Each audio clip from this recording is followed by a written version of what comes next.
Edição especial, apenas em áudio, do Evangelho em 3 minutos. Desde o capítulo 2, nós estamos vendo a sequência das cartas, das 7 cartas, às 7 igrejas, que são cartas proféticas, e também elas não só representam igrejas que existiam na época, em cidades ou locais, mas elas também têm um caráter profético, e hoje nós podemos enxergar isso olhando para trás, para a própria história da cristandade na Terra. Começa com Éfeso, que é o testemunho na Terra, nos tempos logo após os apóstolos, quando já começavam problemas. Depois vem Esmirna, que é a época de grande perseguição, e na história aconteceram 10 anos de perseguição bem acirrada contra os cristãos. Aí vem Pérgamo, quando a perseguição terminou por conta da decisão de Constantino de se tornar cristão. Não sabemos se foi real ou apenas nominal. De qualquer maneira, ele proibiu a perseguição aos cristãos e oficializou o cristianismo como a religião do Império Romano. Nesse momento, a igreja, por assim dizer, entrou no mundo oficialmente. E aí, quando vem Tiatira, o mundo entra na igreja e aí passa a ser, se por um lado, em Pérgamo, a igreja tinha influência, ou era influenciada, melhor dizendo, pelo poder civil, porque Constantino era o chefe, na realidade, as ordens dele é que prevaleciam. A partir de Tiatira, no versículo 18, a igreja assume o seu local de poder sobre o mundo, sobre as autoridades civis, e passa a instituir reis e tirar reis.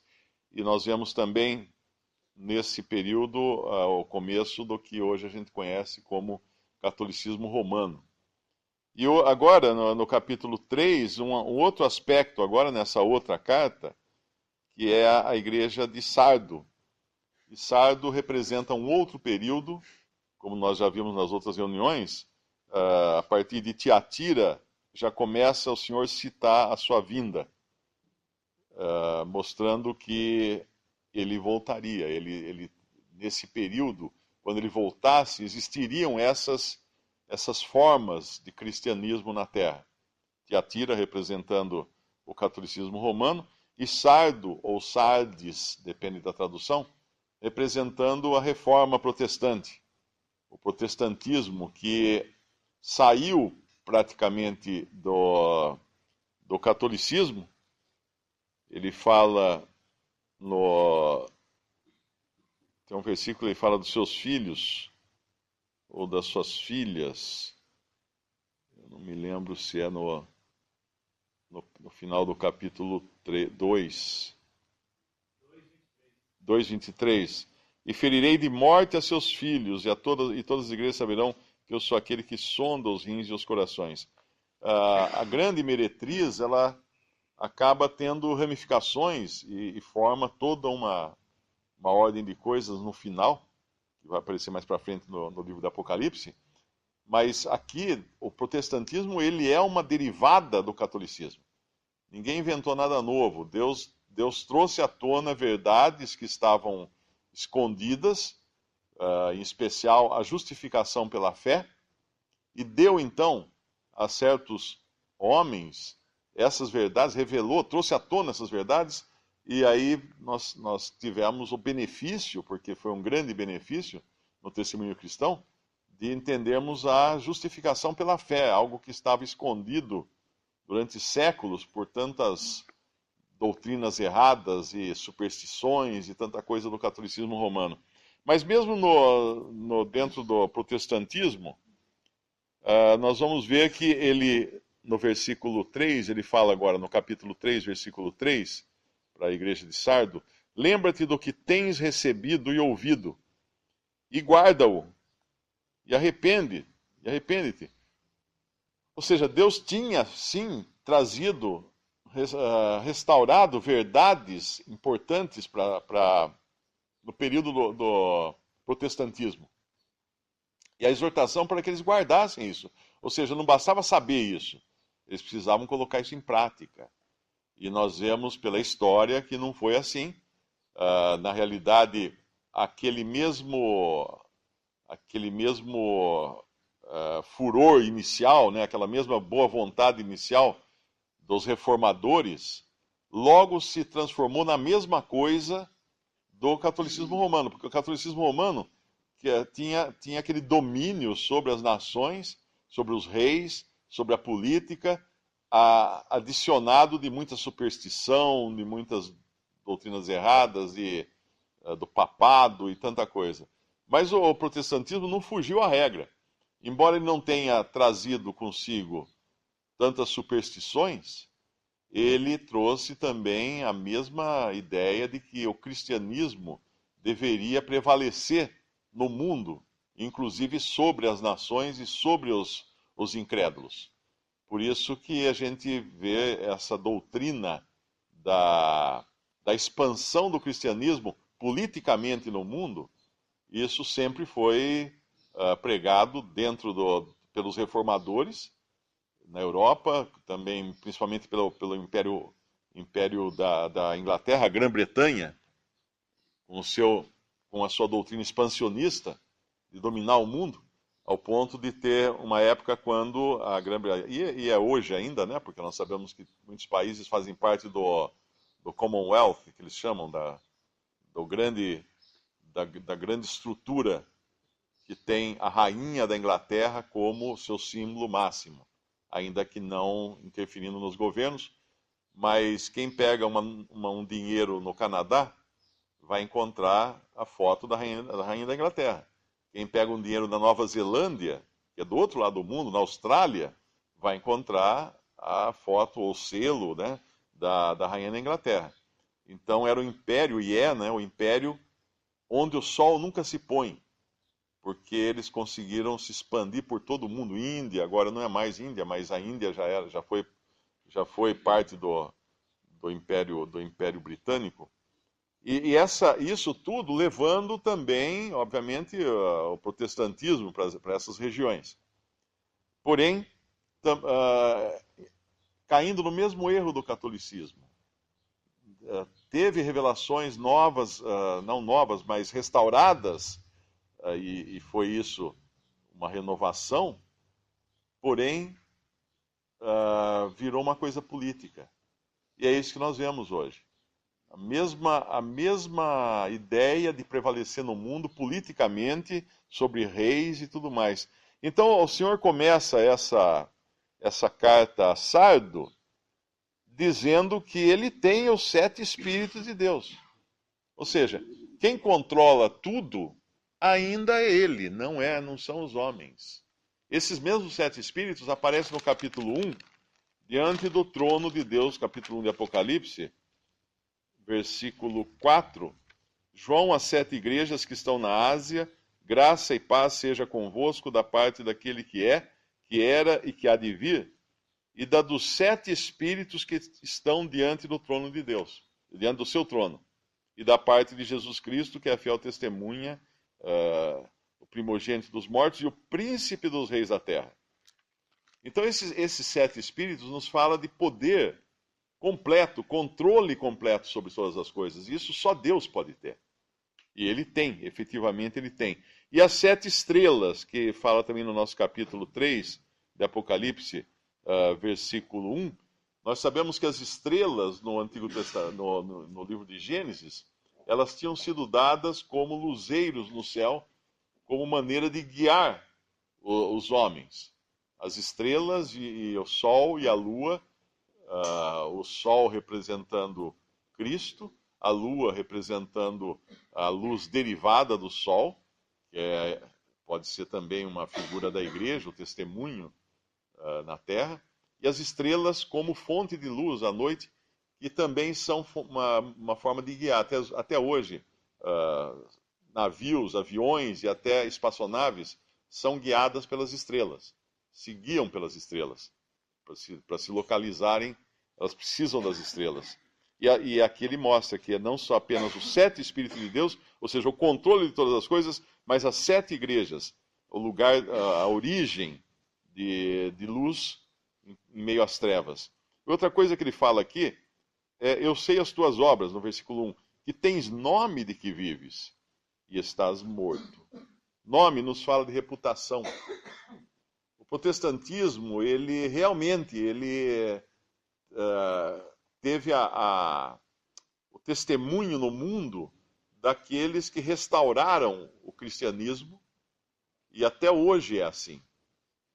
Daqueles que trouxeram uma restauração ao cristianismo e trouxeram à tona a justificação pela fé. Porém, tens nome de que vive, tem reputação, mas o estado real, estás morto.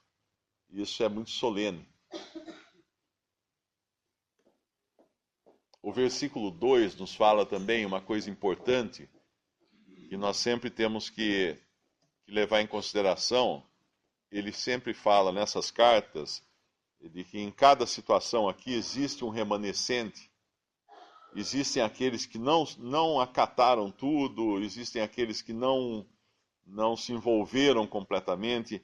E aqui nos fala no versículo 2, ser vigilante e confirma os restantes, ou o remanescente, que estavam para morrer. Por quê? Porque estavam entrando no mesmo marasmo e na mesma contaminação, na mesma mistura com o mundo.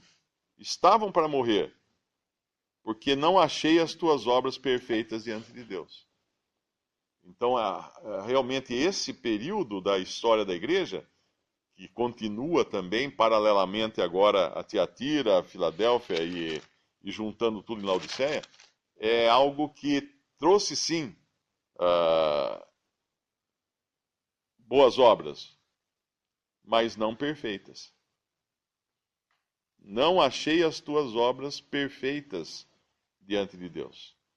E aí ele exorta a lembrar do que ele recebeu, que foi aquilo que realmente motivou a trazer à tona as verdades da justificação pela fé e outras verdades, a própria rejeição a toda aquela doutrina de ídolos, de santos e coisas assim, que é comum no catolicismo até hoje. O protestantismo não adotou isso. Então, algumas verdades realmente prevaleceram aí. Mas ele aí, o que ele fala no versículo 3, ele anuncia a sua vinda, mas não na forma como a igreja deve esperar Cristo, mas na forma como o mundo vai esperar Cristo. Por quê? Porque a igreja espera Cristo como noivo. Porém, quando a igreja se transforma numa coisa casada com o mundo, uma coisa tão imersa no mundo e no mundanismo, ela não pode esperar outra coisa senão um ladrão. Quando a gente vai lá para 1 Tessalonicenses 5, nós vamos ver um pouco disso. 1 Tessalonicenses capítulo 5, versículo 1. Mas, irmãos, acerca dos tempos e das estações, não necessitais de que se vos escreva, porque vós mesmos sabeis muito bem que o dia do Senhor virá como ladrão, de noite. Pois que, quando disserem a paz e segurança, então lhe sobrevirá repentina destruição, como as dores de parto àquela que está grávida, de modo nenhum escaparão. Mas vós, irmãos, já não estáis em trevas, para que aquele dia vos surpreenda como um ladrão. Porque todos vós sois filhos da luz e filhos do dia. Nós não somos da noite nem das trevas. Não durmamos, pois, como os demais, mas vigiemos e sejamos sóbrios, porque os que dormem, dormem de noite, e os que se embebedam-se de noite. Mas nós que somos do dia, sejamos sóbrios. E aí ele fala, vestindo-nos da couraça da fé, do capacete da esperança, da salvação e etc. Mas isso aqui nos mostra o estado de letargia que a cristandade acabaria caindo, ao ponto de não mais esperar a Cristo como noiva para o arrebatamento, mas entrar na mesma motivação do mundo, que é a que espera Cristo como ladrão.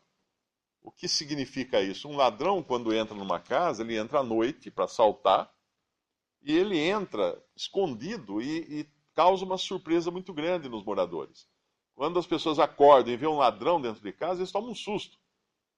E assim vai ser a vinda de Cristo para a cristandade professa, porém que não foi no arrebatamento.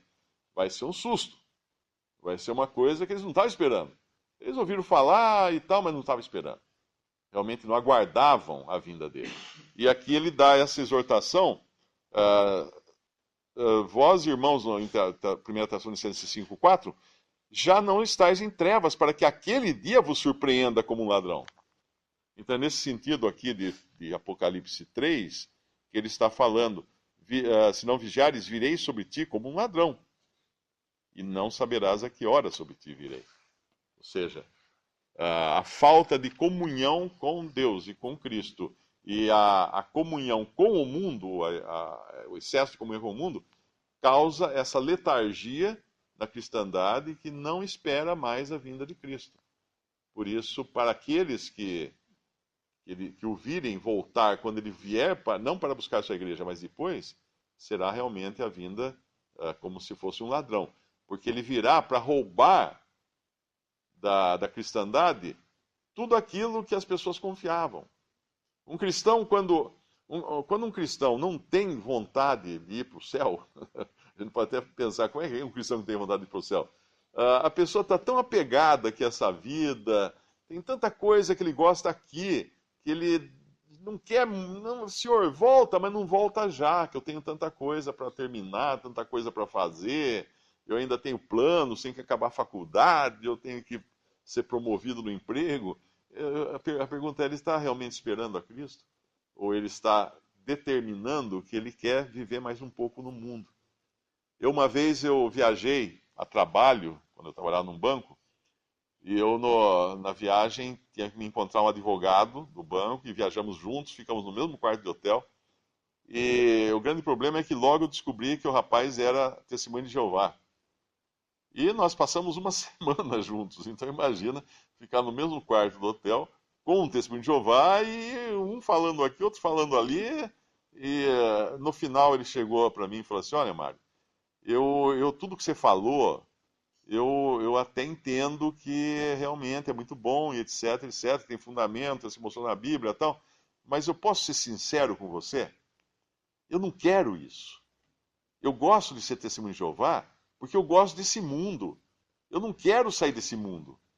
Eu quero a promessa que aquela religião me dá de que eu vou ficar no mundo. Eu gosto da vida aqui. É interessante isso, a sinceridade dele mostrou o que realmente existe no coração do homem. Ele quer ficar aqui, ele não quer sair daqui, ele não quer lutar, não quer partir, ele quer lutar para não partir, ele quer brigar para não partir. Teve um milionário americano, da família Hearst, que foi um milionário da mídia. Ele tinha uma mansão tão maravilhosa, que agora é ponto turístico, que quando ele estava para morrer, não queria sair de jeito nenhum da mansão, precisaram botar na ambulância, levar ele à força para o hospital, e ele ficou desesperado, porque ele não queria largar a mansão. Ele não queria de jeito algum sair dali, porque sair dali para ele implicava não voltar mais. Tamanho era o apego que ele tinha àquelas coisas. E, na verdade, quando nós vemos uma cristandade, representada aqui por Sardo, que deseja implantar o cristianismo no mundo, às vezes usando até de força, porque é isso que usa também, aí nós vemos esse espírito daqueles que não querem sair do mundo. Nós estamos tão acostumados a ouvir falar do arrebatamento da igreja, que às vezes a gente pensa que todos os cristãos pensam assim, não é? Mas é importante lembrar que ao longo dos séculos, a ideia sempre foi de que Cristo voltaria para estabelecer o seu reino na terra, mas apenas quando os cristãos já tivessem expandido o cristianismo por todo o mundo, para deixar pronta a terra para Cristo reinar. Tipo assim, nós temos que pregar o evangelho para todo mundo, porque enquanto o último não escutar e não se converter, Cristo não volta. Então, por isso nós temos que apressar a vinda de Cristo. Então, usando alguns versículos fora de contexto, Isso foi o que prevaleceu ao longo de séculos no cristianismo. Quando veio o protestantismo, isso não mudou. Tanto é que um protestante, ele espera a vinda de Cristo depois que toda a terra for, vamos chamar assim, coberta pelo cristianismo. E aí você tem tanto aquelas tentativas medievais de se levar o cristianismo com exércitos, à força da espada, como eram os cruzados, por exemplo, e você tem tentativas modernas também, por detrás das guerras ali no Oriente Médio, quando países como os Estados Unidos, Inglaterra, partem para a guerra, mas existe sempre aquela ideia de que nós estamos levando a civilização ocidental para acabar com a outra que não é uma civilização cristã. Então, essa ideia prevaleceu, até que alguns cristãos, existe na história, em 1700 e alguma coisa, alguém já falando do arrebatamento da igreja, falando de uma diferente perspectiva, uma diferente esperança para a igreja. Havia também, acho que um jesuíta, em 1500 ou 1400 alguma coisa, que também levantou essa questão num dos seus textos, de que a igreja seria tirada da terra antes que viesse realmente a grande tribulação e tudo mais. E até que no século XIX, no começo do século XIX, alguns irmãos começaram a estudar a Bíblia e descobrir que realmente a igreja seria tirada da terra. Então essas passagens, como 1 Tessalonicenses 4, que fala do arrebatamento, estavam debaixo de todo um entulho doutrinário que não deixavam perceber isso. E isso, hoje, só é entendido por irmãos congregados ao nome do Senhor e algumas denominações protestantes que acabaram aprendendo com esses irmãos, com os escritos desses irmãos do século XIX, que Cristo voltaria para buscar a sua igreja. E que Israel era uma coisa, que a igreja é outra, que depois Israel teria suas promessas no mundo, seria estabelecido um reino nesse mundo com Cristo, porém a igreja seria sempre um povo celestial, reinando com Cristo a partir do céu, não morando na terra. Agora, se você vai numa igreja protestante, eles vão falar que você vai crer em Cristo, tal, daí você vai morrer, depois você vai ressuscitar e você vai habitar na terra. Essa é a doutrina que prevalece no protestantismo. Mas nós sabemos que existem dois povos, a terra é de Israel e das nações dos gentios, e a igreja no céu, habitando com Cristo por toda a eternidade.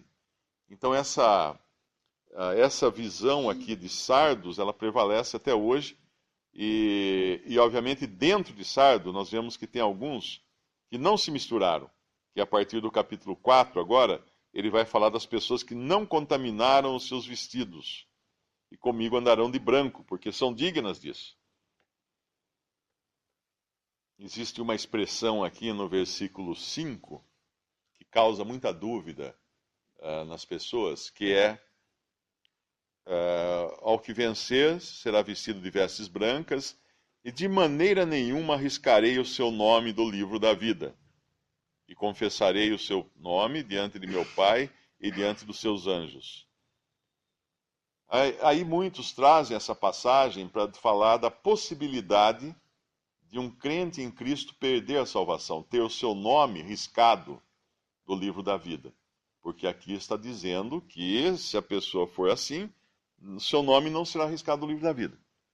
É importante entender que Apocalipse não é um livro que está nos falando especificamente de salvação, mas é um livro profético, falando do testemunho na terra, primeiro da igreja, e depois de Israel, de como acontecerá tudo isso ao longo agora dos acontecimentos que virão sobre o mundo. E livro da vida tem diferentes significados dependendo da passagem onde é mostrado. Para entender a Bíblia, nós temos que pegar um princípio que é o seguinte: se ela falar uma coisa com certeza absoluta, nós devemos segurar isso, e quando ela falar uma coisa que aparentemente é diferente, nós devemos pensar, bom, isso então quer dizer, tem outro significado. Eu vou dar um exemplo. O Senhor falou assim, que meu Pai que mas deu é maior que tudo, e das mãos de meu Pai ninguém poderá arrebatá-las, as suas ovelhas. Essa é uma passagem. nunca perecerão. Essa é outra passagem. Quem ouve a minha palavra e crê naquele que me enviou, tem a vida eterna. Não entrará em condenação, mas passou da morte para a vida. Essa é outra passagem. Essas e mais uma infinidade de outras deixam muito claro que o crente jamais perde a salvação. Então, seguramos isso com uma mão, dizendo, bom, tá bom, então o crente não perde a salvação. Então o que quer dizer ser riscado no livro da vida? Tem mais de um significado. Primeiro, o livro da vida tem um significado em alguns lugares. Lá em Êxodo 32, Êxodo capítulo 32, ele aparece, versículo 33. Êxodo 32, versículo 33. Então disse o Senhor a Moisés: aquele que pecar contra mim, a este riscarei eu do meu livro. O que significava isso? A Bíblia fala que quem não guardasse a lei seria morto. Então o livro da vida, ou livro de Deus, que aparece com diferentes nomes, ele também significa o livro dos vivos. Pessoas que estão vivas. Uma pessoa viva pode ser riscada do livro dos vivos? Pode. Ela pode morrer. Ela deixa de existir no livro dos vivos. É que nem uma empresa. Você tem os livros, o livro caixa, você tem o livro de estoque, você tem diferentes livros. Às vezes uma coisa sai de um livro e entra no outro livro. São registros. Então o livro da vida é um registro, que pode significar o registro dos vivos, pode significar também o registro dos salvos. Pode. Mas em alguns momentos não é isso que está falando. E aqui não é o caso. De maneira nenhuma arriscaria o seu nome do livro da vida, como se existisse a possibilidade de ser riscado do livro dos salvos. Não. Por uma diferença importante. Tem um outro lugar, eu acho que é Apocalipse, Salmo 69. Salmo 69, versículo 28, isso. Um pouco antes ele fala, acrescenta iniquidade, a iniquidade deles, não entrem na tua justiça, sejam riscados do livro da vida e não sejam inscritos com os justos. Esses são os incrédulos. Eles têm uma posição diante de Deus como pessoas vivas, mas vão ser riscados, porque eles não têm a salvação eterna. É diferente uma coisa da outra, é importante entender isso. Existe também muita diferença em relação ao que é para Israel e o que é para a igreja. Quando fala de Israel, nos fala de um povo escolhido desde a fundação do mundo, ou seja, desde que existem pessoas vivas na face da terra. E quando fala da igreja, fala de um povo escolhido por Deus antes da fundação do mundo, ou seja, quando não existia ninguém. Então os salvos, eles foram escolhidos antes da fundação do mundo. Eles foram escolhidos nos propósitos eternos de Deus, quando nem mesmo existia um ser humano vivo na face da terra. Então não há como perder algo que foi determinado antes mesmo de existir vida na terra. Algo que Deus já registrou lá atrás como eleitos por Ele, predestinados por Ele para a salvação. Não há como Ele voltar atrás. Os dons e a vocação de Deus são sem arrependimento. Deus não vai tirar de ninguém a salvação. Então é muito importante entender sempre o contexto quando aparecerem essas variantes de significados do livro da vida. Livro da vida significa os que estão vivos, que é o registro das pessoas que têm vida, não necessariamente vida eterna, mas pessoas vivas. E essas pessoas que têm vida poderão ou não ter vida eterna. E aí é um outro departamento, que é aquele do qual o Senhor fala que o Pai deu as ovelhas para ele e ninguém pode tirar das mãos do Pai uma ovelha que pertence a ele. Uma coisa que eu vejo aqui nessas 7 igrejas, que é bem encorajador, apesar do que nós lemos, vemos e da boa explanação que o irmão Mário nos fala, é que em todas elas tem lá ao que vencer. Ou seja, essa degradação que nós vemos na igreja, que nós podemos constatar em nossos dias, na nossa própria assembleia, por exemplo, que possamos ter um exemplo mais próximo de nós, é justamente isso, que a fé vai esmorecendo, a apreciação de cada cristão pela pessoa do Senhor Jesus vai diminuindo, as coisas desse mundo usado por Satanás vão nos atraindo, nós vamos querer, como foi falado, pelas coisas que podemos ter aqui, nos amortecer com conforto, com prazeres, com bens, tudo mais que nós podemos ter nesse mundo. E também do outro lado, se não temos nada disso, podemos nos revoltar até com Deus, porque vamos achar que Deus não cuida de nós. Mas nós vemos que da parte dele, ele é fiel e constante, ele não muda. Ele foi ontem, é hoje e será para sempre o mesmo. E ele promete a todos aqueles que o ouvirem, ele vai abençoar. E chega no ponto, depois no final do nosso capítulo, na igreja de Laodiceia, que para o verdadeiro crente, o Senhor Jesus precisa bater na porta para poder entrar. Então nós vemos que ponto nós chegamos, né? Não é só nós estamos lendo aqui dos outros, não. Nós estamos lendo de nós próprios. Que nós podemos chegar nesse ponto de estarmos aqui amortecidos com respeito à apreciação desse Salvador, desse nosso Salvador. A ponto dele ter que bater na porta para poder ter comunhão conosco. Então isso é um ponto que nós devemos de ponderar muito bem, porque o inimigo sempre, ele, como foi falado também, ele não quer mais colocar os cristãos na cova dos leões, colocar eles nas prisões. Não, ele quer fazer com que, apesar de sabermos que o Senhor Jesus voltará a qualquer instante, ele quer nos iludir que isso vai demorar. Vai acontecer, mas vai demorar, está muito longe. Então aproveita o que você pode fazer enquanto isso. E isso nos leva realmente a um amortecimento da apreciação de Cristo. Um amortecimento, por exemplo, na nossa atividade, nas coisas do Senhor. Um amortecimento nas reuniões, porque nós deixamos somente um ou outro fazer as coisas. Eu não ajudo orando, eu não ajudo dando um hino. Então isso é uma coisa que nós temos que praticamente exercitar.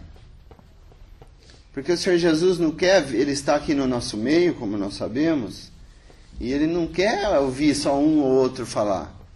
Ele quer que de todos os corações, inclusive das irmãs que não falam, mas podem estar orando para que os irmãos possam estar falando, ou dando um hino, ou fazendo uma oração, lendo uma passagem. Então isso é muito importante, irmãos, que nós possamos considerar para o nosso próprio encorajamento mútuo, né, de estarmos aqui. Visite 3minutos.net. Dúvidas? Visite respondi.com.br. Adquira os livros ou baixe o e-book. Também para Android e iPhone.